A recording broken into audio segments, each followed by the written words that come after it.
Why do managers think being seen at your desk matters more than actual results? And when did revoking approved vacation time become acceptable? Today, we're talking to our celebrity guest star, Lynda Harvey. Yes, the Lynda Harvey, the manager guru who's got hundreds of thousands of followers. She hosts the new podcast, In the Business of Humans, and she coaches people through workplace situations that frankly make you want to just scream into a pillow. You're going to hear from Lynda why your boss gossiping with you is a red flag. It's not a bonding moment, people. Why that's just their management style is never an excuse for throwing staplers. And why you have more power in sticky situations than you think. We also celebrate hitting our 21st episode. We are officially in the top 1% of podcasts. Woo. And Clay shares his jury duty experience with just a dose of drama. So listen in today if you're tired of choosing between speaking up or keeping your job. Welcome to Not All Business, a podcast by two former CEOs who went from competitors to friends. I'm Blakely Grimm, and my co-host is Heather Cooper, and we're joined by our producer, Clay Cornell. Let's get down to business. Not all business. Hi, guys. Clay, what's on your shirt? Oh, yeah. Okay. So I recently served my jury duty. Recently? Like as in a couple days ago. And so they gave you a sweater? That was Blakely's and you didn't question. take off the sticker. This is like when you go to a conference and you're like, hello, my name is, and you point out to your friend that you still have that on because you look like a total Did you I don't ever, know. I'll save you. Did you ever wash it by accident? Isn't that the worst? Yes, and it gets like crumbled up. But Clay keeps his on. it's still He stuck keeps on his there. on. He's and he proud. obviously doesn't wash them because it's still really shiny and red. I did my Yes. civic duty. I'm feeling. What number were you? This is not like a I just voted sticker. This is not like a badge of honor. Yeah, I'm not to virtue It is kind of signaling. though. juror. Well, he showed up, which is half the battle. A lot of people just don't do that. So good for you for showing up. How did it go? Did you get I think picked? you have to, right? You would go to jail if you didn't show up, right?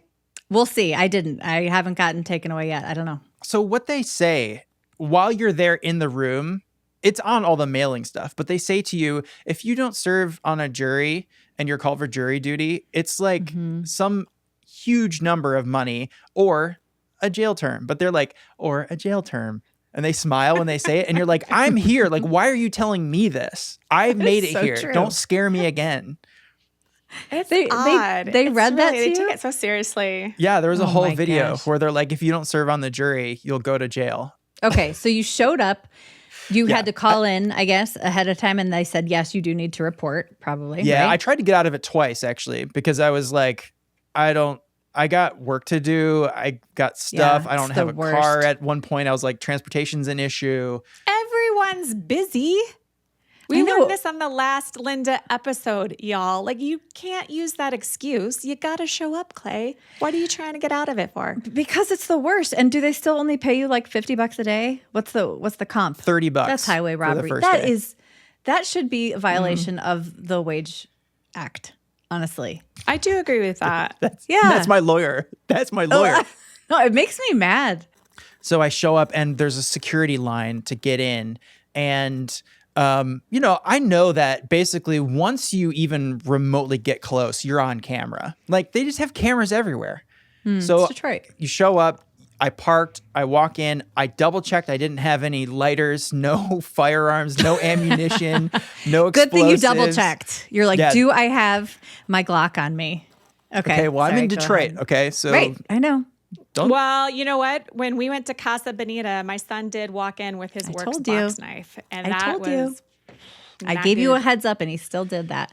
Okay, so still you did go it. through security. So I'm about to go through security, and 3 times one of the security guards that was armed was like, "No vapes, no lighters. If you have Like a lighter, go back to your car." You know, that whole thing. And people are Yeah. like, you see people go, do that whole thing. And it's They're patting their chest and Yeah. patting their packets down. Yeah. 10, 20 seconds later, someone says, "I'll be right back." They don't go right away. They wait a second, but you're like, They're they playing had it something. cool. No one knows I vape. Because they're adults with their pacifiers. Yeah.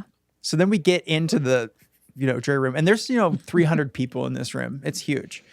And we're in there, and they go over it again. But the guy who is kind of like giving the orientation, he was like, hey, if you still have it, you can just give it to me. And then if I see you outside later, like I'll hand it back to you or something. I don't know if he was joking, because I got home and I was like, Ray, like, they were talking about this, and she's like, let me tell you a story. And like, she had been on jury duty. This is my wife, Ray. She was on jury duty last year, and which is crazy, right? We both got called in. Anyway, so she actually was on a jury. I didn't end up getting selected. Spoiler alert. I got sent home at 11 o'clock. She goes on a jury, and the judge says that there was someone who did have a vape who made it to the courtroom, then and was told, you need to take that to your car.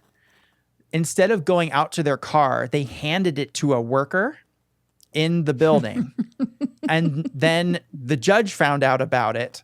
So then not only did that person get dismissed as a juror, and get fired, the person who took the vape, who was the worker, got fired. Yeah. What? Yes.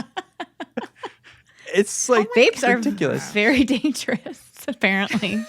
It's a combustible. I mean, it's, I guess. Is it combustible? I don't think so. Hey, what grounds did you get dismissed on, Clay? All of the juries had been filled. They called like half the people, and my name never got called. They did like names one at a time, and my name never got called. So then they said, hey, you've completed your jury service. Come get your letter saying you've completed it, and you can go. Huh. Yeah, it totally worked out. I was like, lucky you. They played Spider-Man at one point. Like, they turned on a movie. And they're like, really? hey, they're like, do you want to watch? Like it's KinderCare. Yeah, do you want to watch Thor or Spider-Man? And people clapped for Spider-Man. So they showed Spider-Man. So if you look at my whole experience, I went through security. I was told, I learned what unconscious bias was. I was told, don't vape in here. And then they said, want to watch Spider-Man? And then I went home. There we go. Just another day. That's our system. And justice was served. Okay, so on this episode of Not All Business, we're going to talk about sticky situations with our guest who's coming on in just a few minutes. But first, before we do that, we have a milestone to celebrate. And I don't know if listeners have paid attention to this from previous episodes. We only talked about it a little bit, but at the end of this episode, we will have hit our 21st episode. And how it works in the podcasting world is if you've made it to the end of your 21st episode, it's published, it's out there, you are in the top 1% of podcasts. So now that I've said that out loud, how do you feel? How does it make you feel? We're in the top 1%. Only 1% of podcasts make it to this point. I don't know. We celebrated this back when we were on like our number 11. And you say we only talked about a little bit, but we actually put out a big reel and blasted it across all the socials. Well, that's so because we actually have talked about it a lot. Yeah. But I'm just wondering, like, when are we so big, or top 1%? Can we like submit ourselves for a Webby Award now? Or are we going to be up for the Golden Globes now that that's a thing for podcasts? Like, yes. What happens in the 1%? It feels great, Clay. It feels great. It's awesome. I'm having so much fun. And what's next? Like, what's the next threshold? What's the next prize? Golden Globes, though. Golden Globes. That was so fun that podcast is a category. Thank you for bringing that up. Yeah. Yeah. Did you watch it? I did, and I was so excited. First of all, I loved the broad array of podcasts that were nominated. So from everything from NPR, can I go through male, the list? female. Yeah. Oh, please. yeah. So and this is the first year that podcasting was an award that you could win. Here were the nominees: Armchair Expert with Dax Shepard, Call Her Daddy. You guys know that one? Call Her Daddy? Oh, yeah. I listened to it. Mm-hmm. I mean, not a lot. Smartless. Obviously. Mel Robbins podcast. And then Up First by NPR. And Good Hang with Amy Poehler. Love that one. That's my favorite. She won. And she won. She won. It's Yeah. a big deal because she's out of all those, I think she's the newest. And she is. I love it because it validates what we were talking about, Blakely, about people just want They want to unplug. They want to just laugh a little bit. You know, they just want to have a good time with everything else going on in the world. They want to walk away, learn something, laugh a little bit. And that's basically the premise of her show. And she's killing it. And I love, watching her from the very beginning, she was so unpolished and so unapologetic about it and just kind of learned how to navigate. And we are learning every day. I feel like we're so unpolished. And we are definitely the next good hang, but I just appreciated her, she just makes you feel comfortable. And some of those other ones are all good, actually. I do like almost every podcast in that category. But they're a little more buttoned up, and a little bit more, dare I say, scripted, so to speak. Been around longer. All those other podcasts. You're right. They've been in the game for a long time. And so for Amy to come in and win with Good Hang, and it's she is sponsored by Walmart. I know. And she has a pretty small team, but podcasts normally do, but for them to beat NPR, and the jurors, the jury for the awards are independent international journalists. So for them to pick Good Hang, it's not like the People's Choice or just actors. I was wondering who voted for that because they always thank the Hollywood Foreign Press, although I didn't hear anyone thank them this year. Isn't that who they usually thank? The Hollywood Isn't Foreign that Press? the Oscars? No, that's the Academy. Look, Blakely, if we're going to win awards, you got to get this shit straight. Unpolished. Okay? Oh my gosh. You need to figure out who we're thanking and when.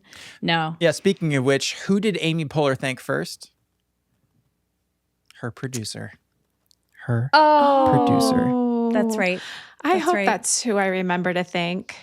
Yeah. Well, this is turning into a very sticky situation. And speaking of which, we need to talk about sticky situations today. That is why we're here. And we're being graced by the presence of a new podcaster who has joined the world of podcasting. Us 1%ers, we can give a little advice, just getting into it. But overall, I'm sure she wants that. Overall, we're going to get into sticky situations today. Some that I don't know what you're about to say. So I'm really hoping Lynda can help us out. Lynda, Harvey, welcome to the show. Everyone is looking for an advantage in their marketing that they can digest in a clear, fun format. Well, there's one podcast I want to tell you about that's changing the game. It's called Your Audience is Waiting, and it's for business leaders who are done with surface-level marketing advice. Hosted by visibility and content strategist Alicia Everett, this isn't a show about posting more content. It's about aligning your visibility strategy with actual business goals and revenue. Alicia helps CEOs, founders, and ready-to-scale business owners build strategic visibility ecosystems that position you as the authority in your space and convert attention into customers. Real frameworks, real ROI. Clay, that's return on investment. So if you're leading a business and you want to grow, go subscribe to Your Audience is Waiting wherever you listen to podcasts. Welcome, Lynda. Thank you. And congratulations on 21. Thank you so much. Yeah. Congratulations on yours too. What's the name of your podcast? It's In the Business of Humans. And we talk about how to navigate your work landscape. So it's very niche, but really it's with a former boss of mine. And we talk about how can we navigate toxic work situations or make better choices at work so we're happier at work. And so that's what my podcast is all about. So, and 21 is I guess you would say my lucky number because 21st of October is my birthday. I probably shouldn't share that on the internet, but you can probably find it. I felt like I got a platinum birthday because I turned 21 on the 21st of the month in the first year of the 21st century. So, it was I'm just kind of a big deal is what I'm saying. Yes, you are. You are so special. And now you're here. That's good luck for us. I feel like all of that doesn't line up. And then now she's our 21st episode. I think there's something happening here. either way, we need to get into these sticky situations because we have our guest here who's going to help us and help our audience figure out some of this stuff. Again, I said it earlier, but some of these, I'm just like, I don't know what you're supposed to do. I read them and I got stressed. You got stressed. I think we should preface this by the reason we bring Lynda in for these is, Lynda, this is what you do like all day. Yes. Like you have a huge following. The last I looked, it was somewhere like 300,000 on one platform, 200,000 on another platform. I don't know, maybe I'm exaggerating, but I don't think I am. And you sit there like in your car, just got out of the gym, and I don't know, this stuff just comes to your mind, but you are like tackling multiple sticky situations in a day, every day of the year. Yeah. And I'll host lives on various platforms and I do like basically live coaching sessions for people. So this is what I do, because again, this is the thing that people aren't talking about. Yeah. We talk about work in such a different way. We go to our friends and our family and we'll complain about work, right? And they have crap advice because they're in your corner and they just want to support you, right? They're just like, just quit. And it's like, that may not always be the right thing. We can't go talk to our boss because we don't want our boss to know that we have no idea what we're doing.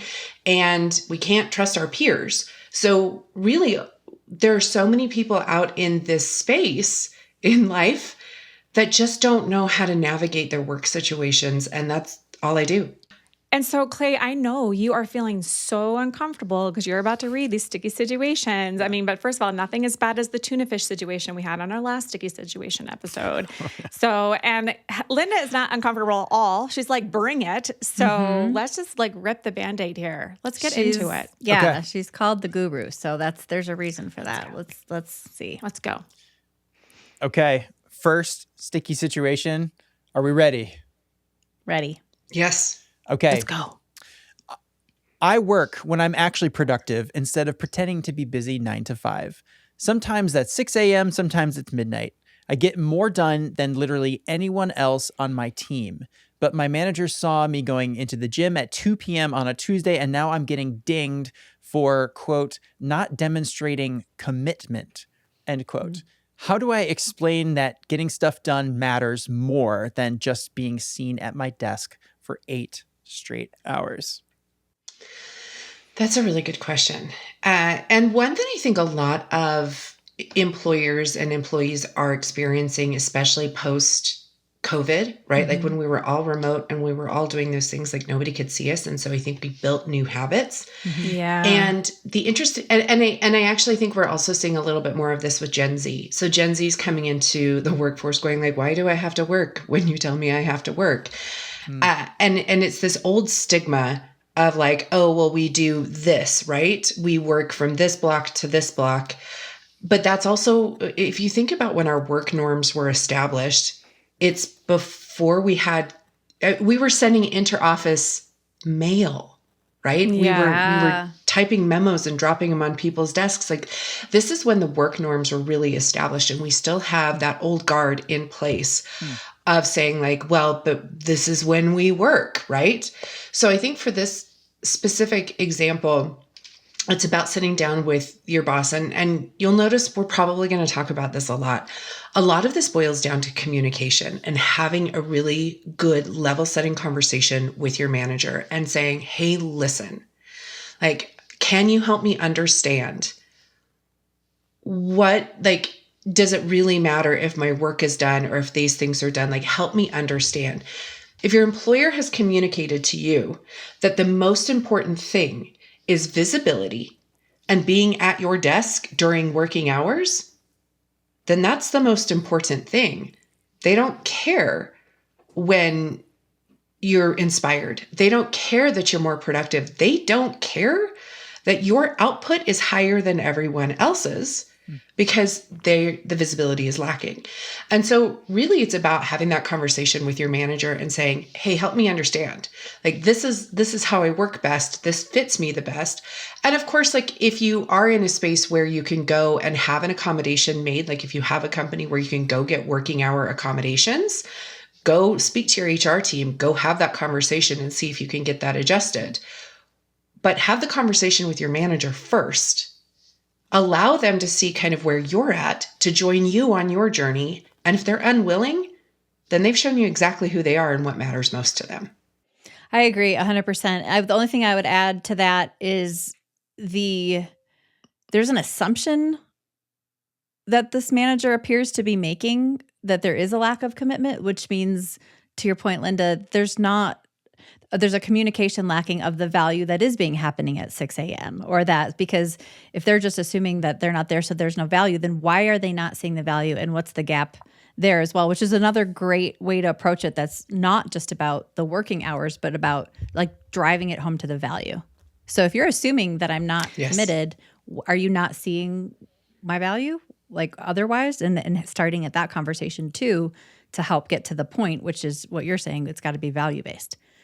Yes. I think it's often hard to measure. Like I think some of these remote bosses are struggling to figure out how to measure across their team in different roles, like productivity in a very not subjective way. And so I think we're kind of hiding behind that you need to be in the office sometimes because we can't quite figure that out correctly. Mm-hmm. Like it takes energy of the leader to understand what am I valuing. Like they have to put thought into be like, what is a good outcome? What is a good performance? And if they're not there, then it puts work on them to measure it that way, which is hard.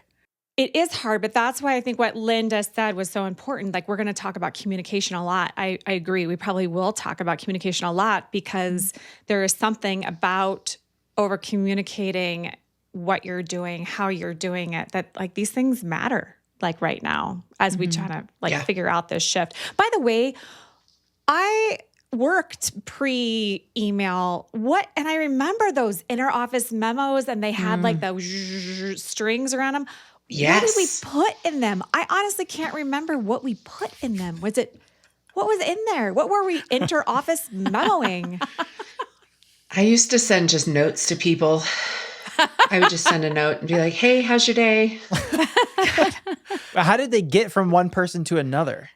There was a guy with a cart. And they'd walk around with the cart and they would move things and then they to people's put them in desks. these like mail slots. Oh, like in Mad Men. Get, That's not funny. Sorry. Yeah. You got them out. And I mean, I think I put reports in them. Like I print reports and I like got it out to the executive team if I recall, but I don't remember what I got. Hey, return to office. Do you think more people would be psyched if you could have someone deliver little notes? Totally. You mean like a little electronic person who would like run through your computer and like give you a note? Because that would be great. Like a little clippy.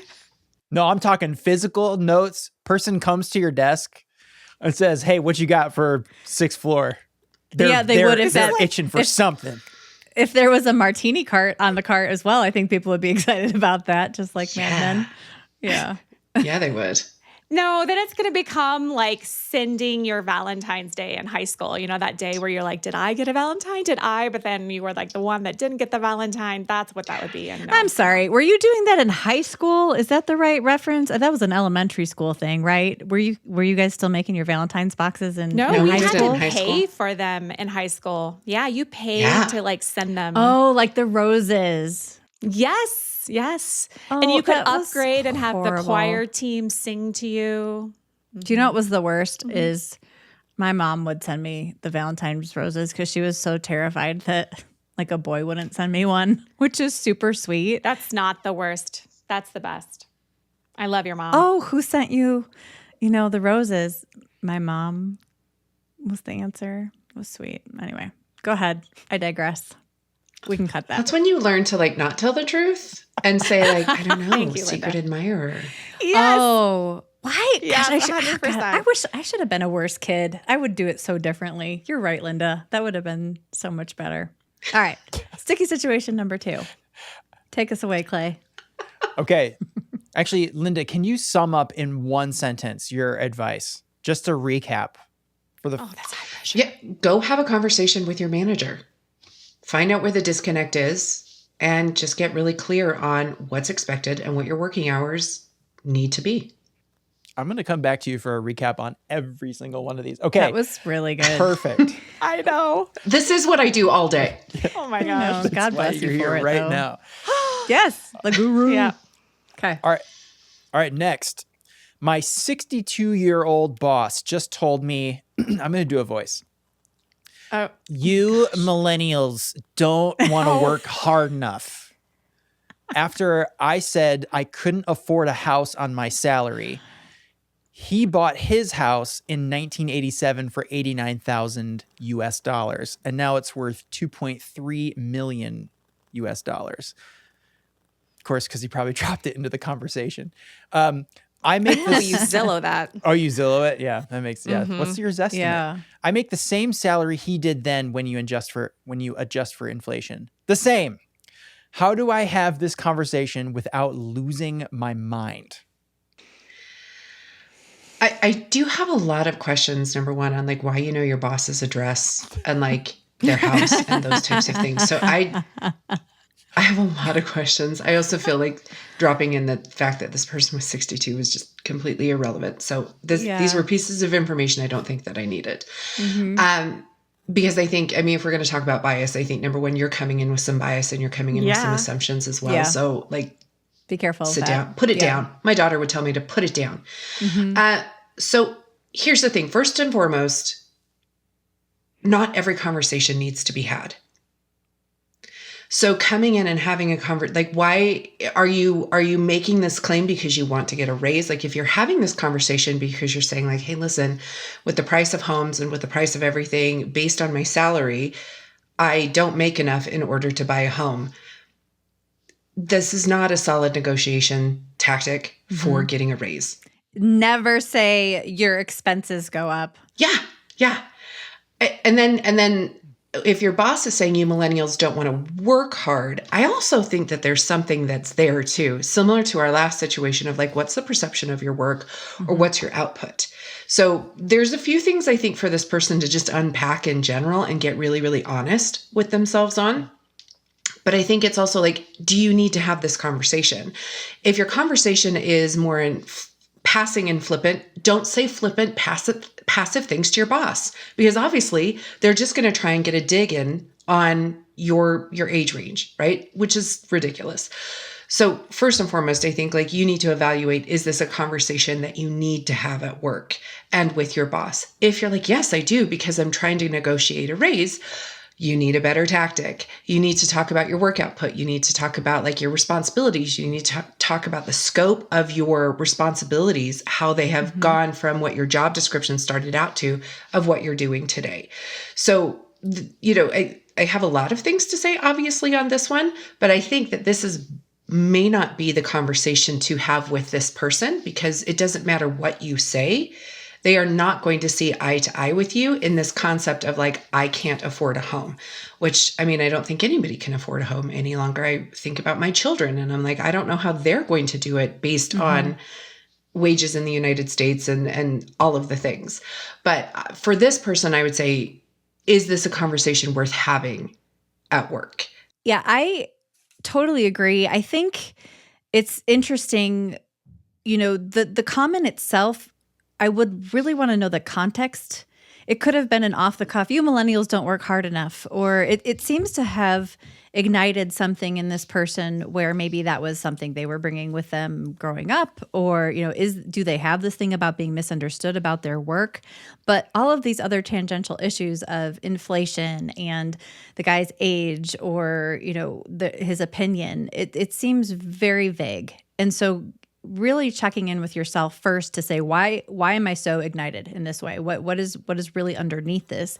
And if it is a dissatisfaction with work or you feeling appreciated, that is a totally different road than just confronting somebody in anger or being offended, frankly. So I think stopping and taking that pause that we keep learning about to say, where is this coming from? Where is my gut reaction coming from that I'm going to feel like I'm going to lose my mind if I have to confront this guy? And I really agree with your thing. Is this a conversation that needs to be had? Is there an issue here, or was this just a... I agree that these are kind of two separate issues, right? Like one is about, like Lynda, you said, like no one's gonna be able to afford houses. Like, you know what? I remember getting this exact same sticky situation with my husband's parents when they couldn't understand why we were having trouble putting food on the table. And we're like, well, childcare cost $25 a week for you guys, and it costs us $40,000 a year for childcare. So like there's a real issue wrapped in there, but this has nothing to do with work, right? Like work is probably, there's just probably some real generational tension happening here. And it's not about the money. It's just and that's just interpersonal and us learning how to work together. But I kind of feel like you had the best advice. Lynda, give us your recap. Yeah. Again, evaluate if this is a conversation that's worth having at work. Is this something, again, what's the motivation behind having this conversation? And then reevaluate kind of where you want the conversation to go. And to not lose your mind, just don't have the conversation if it's not worth having. Yeah. I agree.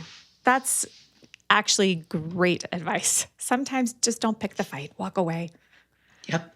All right, Clay, bring us to the next sticky situation. The one that makes you so uncomfortable, Clay, and that you don't have to have a voice that is like, I think I'm closer in age to that person that you just gave a voice to. I'm like, what's my voice, Clay? What's a 52-year-old's voice, Clay? Oh, no, I was doing a voice because I saw myself in this person's question because I'm a millennial. And oh, not as a 62-year-old? No, and I was just helping this person get that cathartic, like, yeah, let's get it out. So then we can actually focus on the issue. It's crotchety old man voice. This poor 62-year-old man was probably like, oh, back when my day. Oh, so now, so you get to do a voice, but I can't do a voice? Okay. What is 62 is not that far away. I think we need to, isn't like Tom Cruise 62? Totally right. Okay. Like let's not. He's probably like 68. 92. Okay. All right. Yeah. If you're 62 years old and you're listening to this podcast, just to be clear, we love you. We love you. And really sorry about the voice thing earlier. Okay, next. Yeah. My boss yells like all the time. I'm nervous now. He full on screams at people in meetings, throws things when he's mad, pens, folders, and his phone once, which that's like stupid. And everyone just acts like this is okay. I've talked to some folks about it and they just say this is his management style. I've been here 3 months and I'm already updating my resume. Please tell me this isn't normal. Yeah, this is not normal. This is unacceptable behavior, period, the end, full stop. Yep. Unacceptable behavior. So first and foremost, I mean, I'm not an attorney, so I can't advise on legal matters, but I would probably speak to one just because this is absolutely unacceptable. And the fact that people are like, oh, that's just his management style. That's just, that is no one's. So no, most places are not like that. Most places are not like that. And you should be making some noise. And you should absolutely stand up for yourself. Don't go to the meetings. Like I wouldn't go. I'd say I don't feel safe. Now, if the workplace is unwilling to address this and HR is not taking steps to like ratify the situation and improve it, you should definitely go. I'm not telling you to stay and try and survive through this. But I would make noise because this is unacceptable behavior. Yeah, we talked a little bit about a boss I had on our last episode, and he was very much like this. And he was one of the like founders of the company, so he wasn't going to go anywhere. And I was told it's just his style. And I mentioned last week I had some like empathy for him because he had a rough upbringing, but it doesn't make it okay.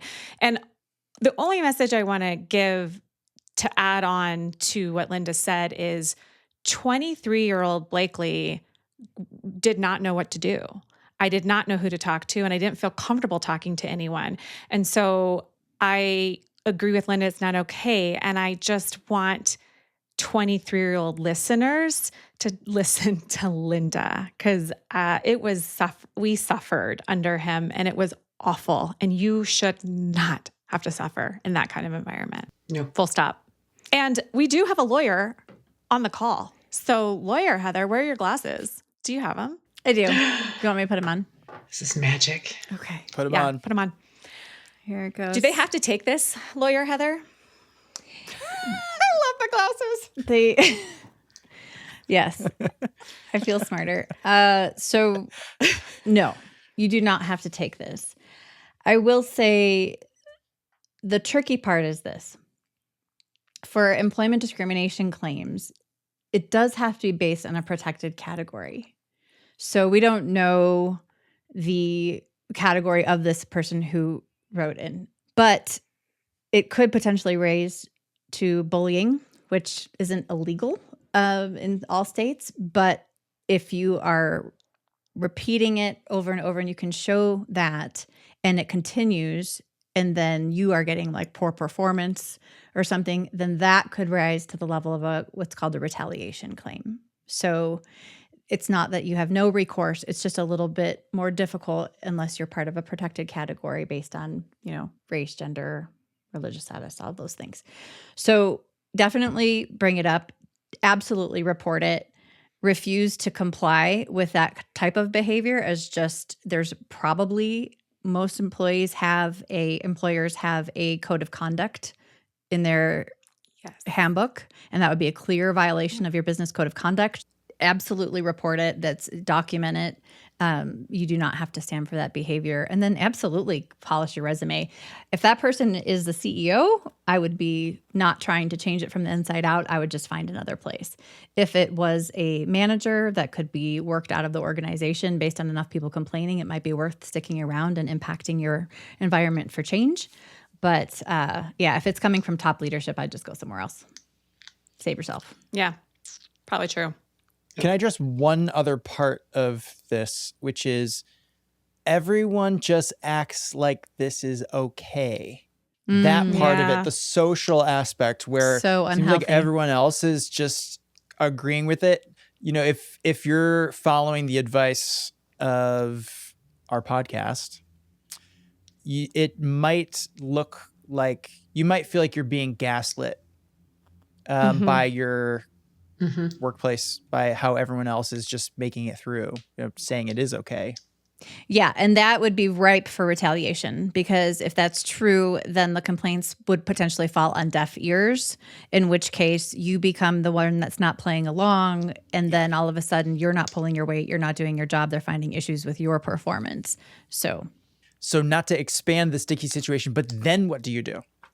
That's a situation where I would up and get out of there. And if you couldn't for financial reasons, or that just wasn't an option, then you would need to make formal reports to HR and then document every single meeting one-on-one, because they're documenting it, right? Lynda, you've spoken to this on your, I don't know if it's your podcast or your recent episodes, but they are documenting through every email, through every Teams message, through every Slack message. That is documentation. And so you have to be very careful, be blameless.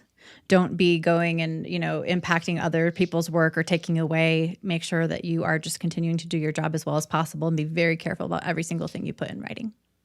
You do look at my socials. I do. I look and I listen. Yeah. We all need your help, Lynda. Yes. It is. And the documentation piece, I think again, first and foremost, if I were to summarize what I said, this is not normal. It is unacceptable behavior. And you might have some recourse, right? Like you have options. And again, hopefully it's not a situation where you have to stay there, but I would get out, right? But I would get out, and also make some noise, right? I would make a lot of noise. But the other thing that is so crucial is the documentation, because if it's not written down, it never happened.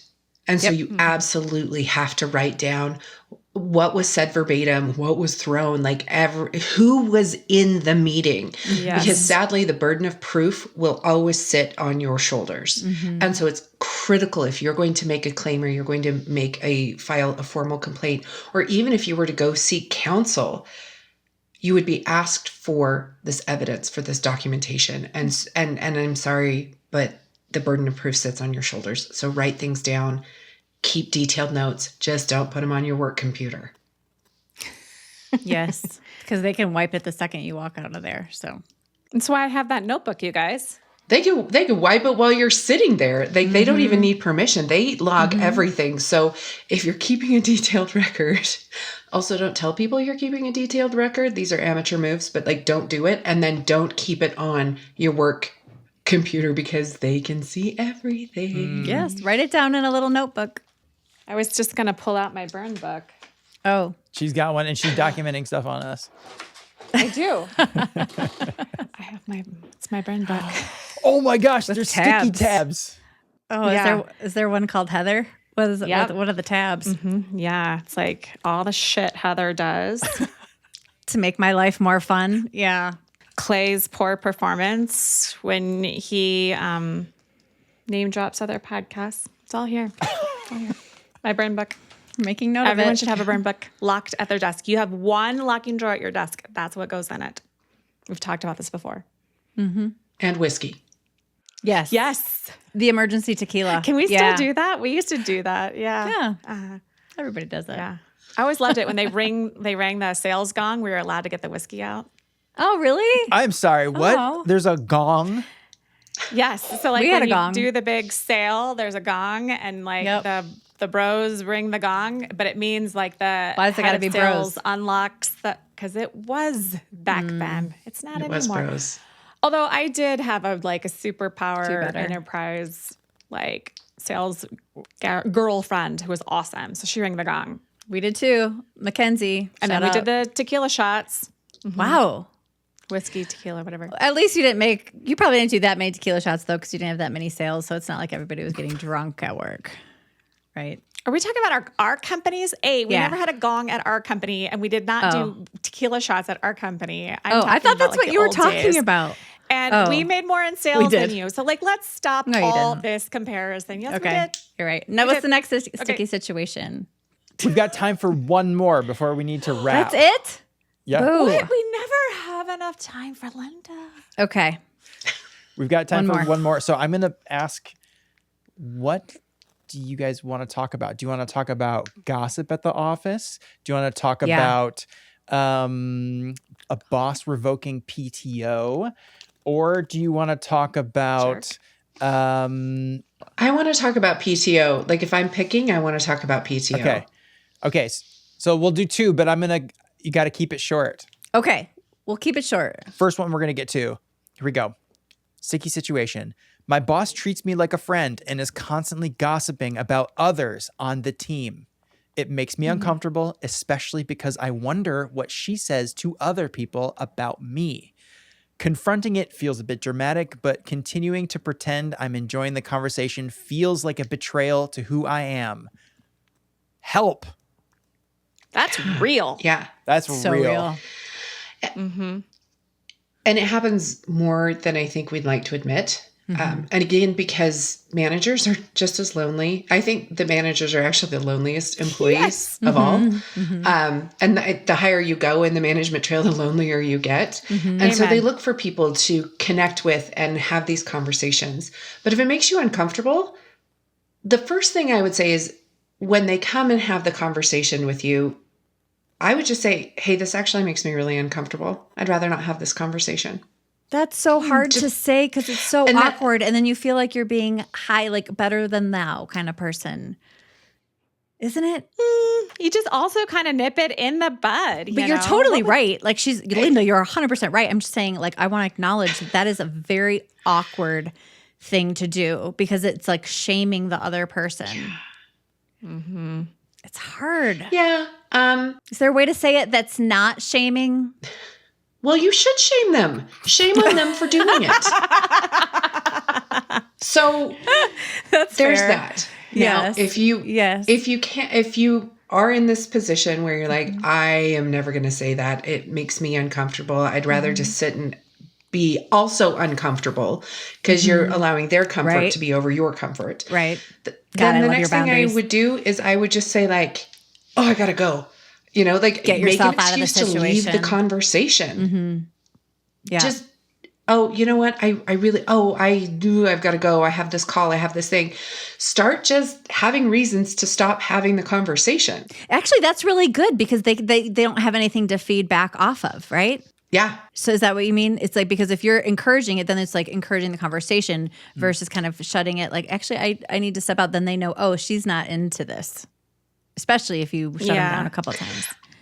I mean, they probably aren't astute enough to realize that you're not into it, but eventually the conversation just will stop happening because you always have a reason to go, right? They will pick up on something. They may not be astute enough to understand what they're picking up on. They will pick up on something and they'll just go find somebody else to gossip with, which again is why I think the best thing to do is have the conversation of this actually makes me really uncomfortable, or I really don't like talking about my coworkers this way, or I feel like and you can say something like, I feel like you're putting me in a really uncomfortable place when you come and talk to me about my colleagues. I feel uncomfortable with that. So that would be my very first advice. Then escape. And then the third piece of advice would be like, give them nothing. So go gray rock. Just be like, oh yeah, I haven't noticed. Do not engage. So if you feel like you can't get out of those situations, you're a terrible liar, you can't be like, oh, I've got something else going on, then the next thing to do is just not engage and just go, oh, yeah, I hadn't noticed. Nope. Yeah. Weird. I don't know. I don't know what to tell you, right? These are ways to just like verbally not engage. And because they're not getting anything from you, because they're not feeding off of this, they will no longer come to you. You're just setting somebody else up for that. Yeah. Okay. We've got it. We're moving on. That was amazing. Go gray rock. I like that. Go gray rock. Okay, Lynda, you've been waiting for the PTO one. Here it comes. Yes. I requested PTO, paid time off, several months ago for a family trip this spring break. My coworker quit last week, and my boss and I are the only ones that know how to do her job. My boss just told me that he is revoking his approval for my PTO because the team needs me. This is a horrible situation for me and my family. Do I have any options? Lynda, help. Well, your company just showed you how much they value you. Because if your boss knows how to do the job and they're canceling it, it also shows you the caliber of boss you've got. But first and foremost, people think that their PTO is theirs. It's really not. It's a company benefit that can be canceled just like your medical insurance. Your boss just communicated to you how valuable you are not. And I know that they said it in a value statement of like, oh, the team needs you. We can't do it without you. Well, surprise, if you died tomorrow, your team would have to figure it out. So your manager needs to figure it out. As far as, is there anything that you can do? You can call out sick. Now your employer's going to know, right? And they might hold you accountable that way. But I mean, like you could just not go.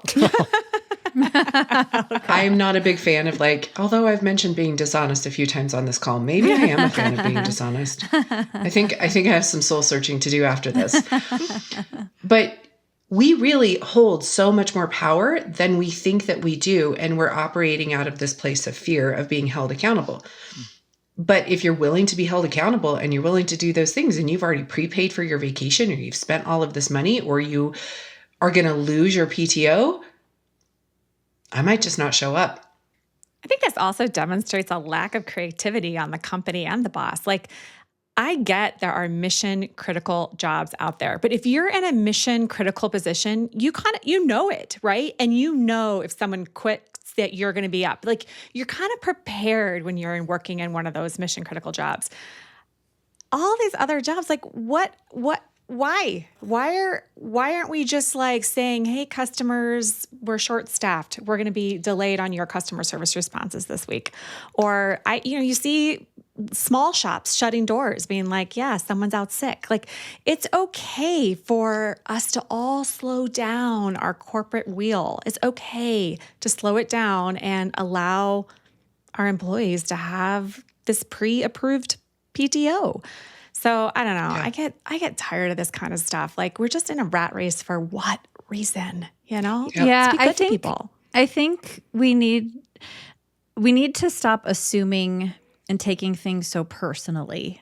I think the boss's gut reaction to say, I'm sorry, I know you requested this, but we need you, skips over the fact that they know how to do it themselves. Are they going to be around? Is there a way where you could log in on X number of days at this time and confirm, like, how can we solution this? Yes. Instead of just assuming.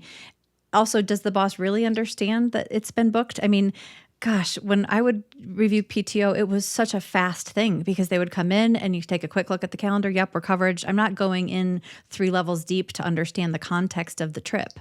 So I think that we really need to be creative with it. Stop all of the assumptions on both sides.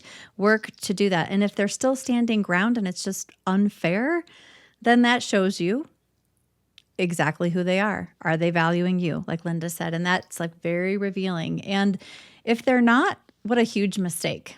What a huge mistake they're making in that moment. Yes. And they're going to have to deal with it. Maybe not in this immediate moment, but within the next 6 months. Right? Because once you feel unvalued, it's very hard to get that back. Yeah. Okay, so we waited for the PTO one. Lynda, was that the PTO question? Did the person's situation make you stress out at all? Did it work out for you?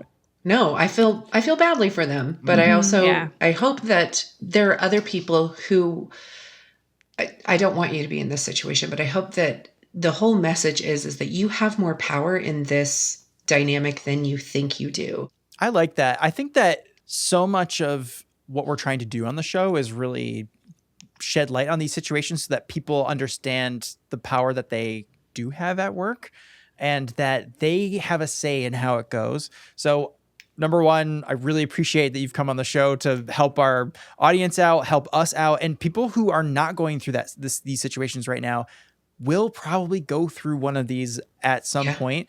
So hopefully, Lynda, we can have you back on so that you can answer more and then people can over time just be able to, something terrible at work happened today, but you know why I'm not worried? It's because I'm going to find an episode of Not All Business where Lynda helps me out. That's right. I Lynda's would love that. I will be your regular guest. Yes. Okay. Every time we move up a decimal. Yes. She's a celebrity guest, by the way. We have Lynda on. Celebrity guest. Celebrity guest and a pro guest, because we should also mention, before we get to our Smiles of the Week, Lynda, where can people listen to your podcast? Where can people find you online? What's the best way for people to stay up to date with what you're doing and connect with you? Yeah, follow me on the Instagram, TikTok. It's lynda.leads, Lynda with a Y. Make sure you spell it correctly. Or you can come listen to my podcast. It's called In the Business of Humans. And I'm pretty much all over the internet in a positive way, which is great. So, find me on the internet. I still stand by that your comment section is one of the most positive, helpful communities on the internet. If you need some eye bleach, go to the eye bleach? Yeah. That's like burn. Is that for wrinkles? Hurts. Well, but it cleans, Cleanses in a burning way. It's a weapon. It's a metaphor. It's not a good one. Okay. So I have a sticky situation. Lynda, what do you do when your co-host and your producer are having some kind of weird tension between them in the middle of an episode that's been since we got started? Do you... I think sometimes you just sit back and watch. You just let it unfold, right? Sometimes, again, sometimes it's not about not engaging. Got it. All right. Okay, so we covered stop gossiping with people, stand up for your PTO, especially when you've given notice. Don't just roll over on that. Don't have conversations that aren't necessary. Check in with yourself, find out where it's coming from. If it's not tied to your performance or who you are at that company, just, make a good decision there. Don't cause trouble unless you need to stand up for yourself. And never, ever, ever stand for someone who is physically, emotionally, just incapable and unhelpful. No abusive behavior, never throwing things, yelling, raising voices.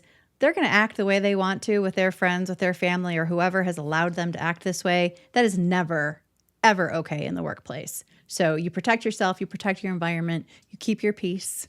And then last but not least, Make sure you're being measured on your actual value and contributions. If there's an assumption being made, whether or not you showed up, whether you were working at a specific time, and that's calling into question your commitment, you make sure to be in the ownership and driver's seat of that value and commitment that you bring to the company, and do not let anybody else write that story for you. This has been so helpful. I hope, Lynda, I really do hope that you will come back and we could make this some type of a cadence. I know you're really busy now with everything else you have going on, but the fact that you are in this every single day is so helpful to us, because you're seeing all kinds of sticky situations all day long coming your way. So appreciate you stopping in and giving us your pro tips. Really appreciate it. Okay. So happy to be here. I would love to. Great. We appreciate that partnership. And before we let you go, what brought a smile to your face this week? So my husband's on a work trip. My children were in school. I blocked my entire calendar today and did no things. Nice. Like, I sat on the sofa. I watched garbage TV. Nice. It was scripted. It was a scripted drama that I will not share with you because there is shame there. What? But I wanted to make sure everybody knew. No, you'll never guess it. But I will tell you, it's scripted because I will not watch a society that celebrates bad behavior. So I did that, and then I just got ready for this podcast. So it's been a good day. That's a good day. Thank you for putting us in on your day of nothing. That means a lot. That's a sacrifice for sure. Thank you. Blakely, Clay? I know we're well into the new year, but I forgot to share with you guys my favorite Christmas gift. So I'm just going to unbox it right here. Show and tell. What is it? Yeah. Red box with bells on it. It came with a note. So I'll read you the note real quickly, and then you'll see why it's my smile. Okay. Dear Blakely, this was not intended as a Christmas present. When you first started your podcast, I was trying to crochet mug koozies and add quotes, like for our merch store, right? Wow. I've decided that writing small things on koozies does not work well in crochet. I'm still trying to come up with a niche. I was going to get rid of this test, but decided to go ahead and send it to you. Love, Emily. So this is my sister, and she made me a mug koozie. And I don't know if it will get picked up on the camera, but it says, "Oops, did I humble brag again?" Emily, my new best friend who I've never met yet.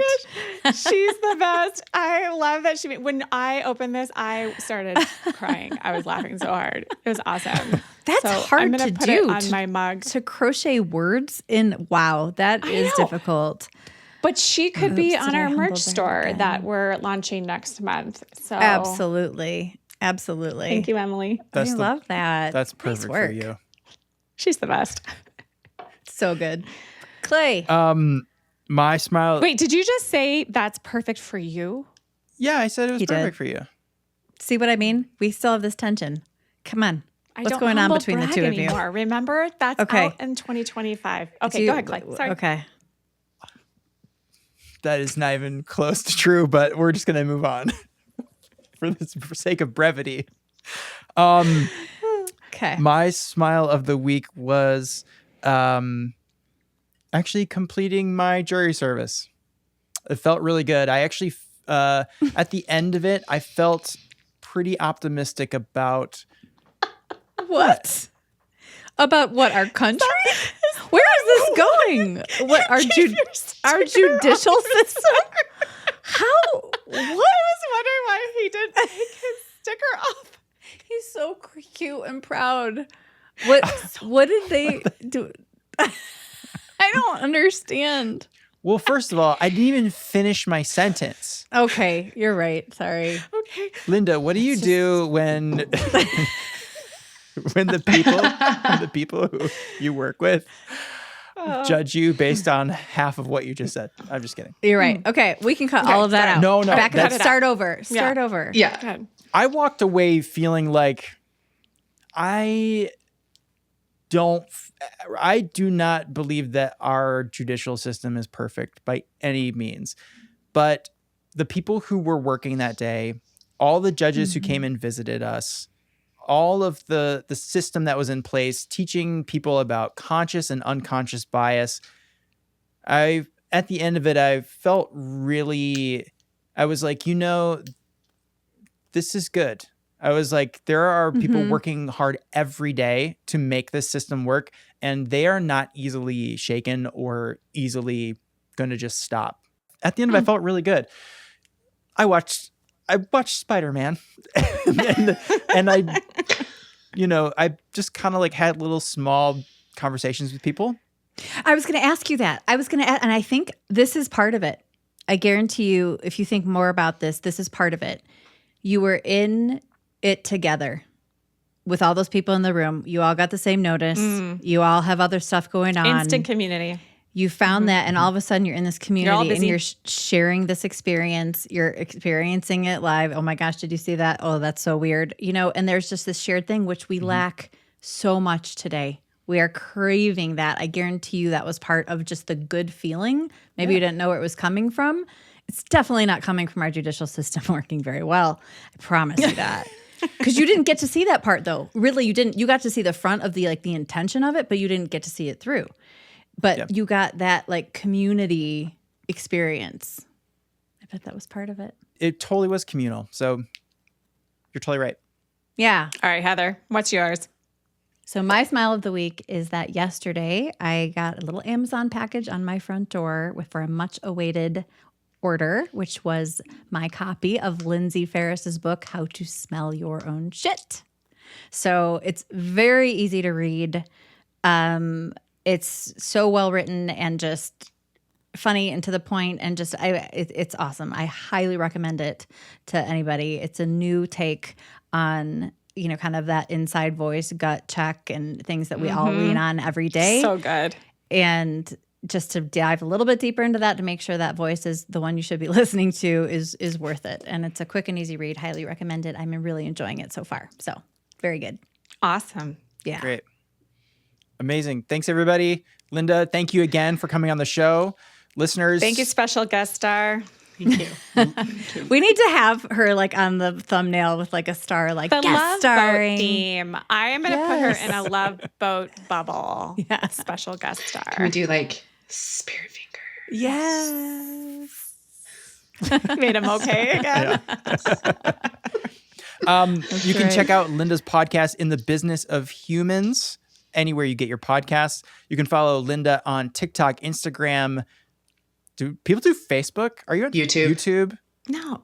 I'm on all. Yeah, I'm Threads, Facebook, Instagram, and TikTok. Yeah, I exist again. Oh my gosh. No, I drink a lot of Diet Coke. It's fine. You have got Zins, Zen don't packets. you? You have Zins right now. Don't you hate it when you see it not. coming out of someone's on their gum and it's starting to fall out? Oh, I hate that. Okay. We're so bad at wrapping shows. We can just keep talking all day. Lynda.leads on all those platforms, Zin free. Yes. Thank you, Lynda. Thank Thanks, you. Lynda. All right. Thanks. Ciao. See you next time.